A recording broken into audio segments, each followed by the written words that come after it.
আসসালামু আলাইকুম ভাই। ওই যে সিলেটের সাদা পাথরটি আছে না, বড় পাথর, আনলে আমার 2-3 টাক দিয়েন। আরেকটা কথা কেউ শুনেন, দাম একটু কমে রাখবেন, আর থানা পুলিশ যা আছে এটা সব আপনি সামলাইতে হবে।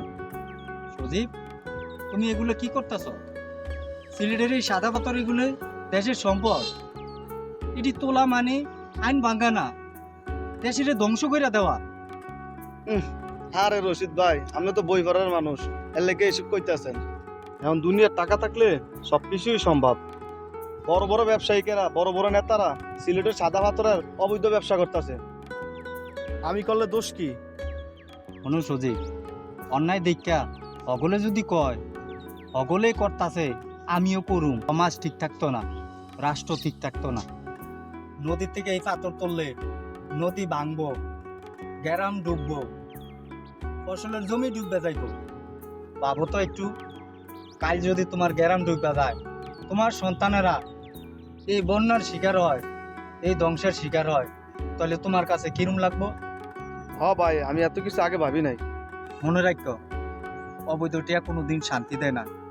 আজ হয়তো তুমি অনেক হাজার হাজার টাকা কামাই করবা, কিন্তু আইনের চোখ ফাঁকি দিতে পারতা না। একদিন ধরা পড়বা, আর ওই দিন মান সম্মান কিছু থাকবো না, তোমার সব শেষ হয়ে যাইব গা।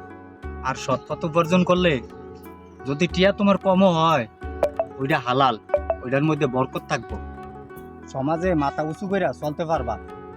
রাশেদ ভাই, আপনার কথাই সত্যি। আমি লোভে ভইরা বুলবুতে যাইতাম লইছিলাম। এখন থেকে সিলেটের পাথরের ব্যবসা আর করুম না। এগুলো দেশের সম্পদ, দেশের সৌন্দর্য। এটাই ঠিক আছে। আমরা সবাই যদি নিজের থেকে সৎ হই, তাহলে দেশ সমাজ দুটোটাই ভালো থাকবো। ঠিক আছে সজীব, তোমার কথা ওইটা ভালো লাগলো।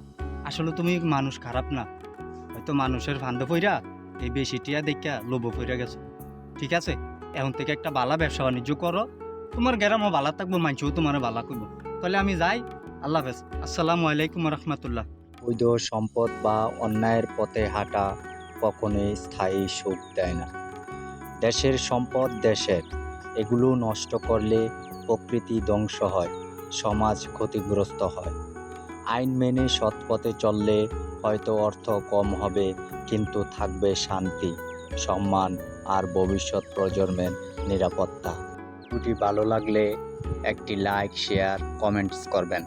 আপনাদের লাইক, শেয়ার, কমেন্টস আমি অনুপ্রেরণা পাই, আর আপনাদের অনুপ্রেরণায় আমাকে নতুন ভিডিও বানাতে সহায়তা করে। ধন্যবাদ সবাইকে।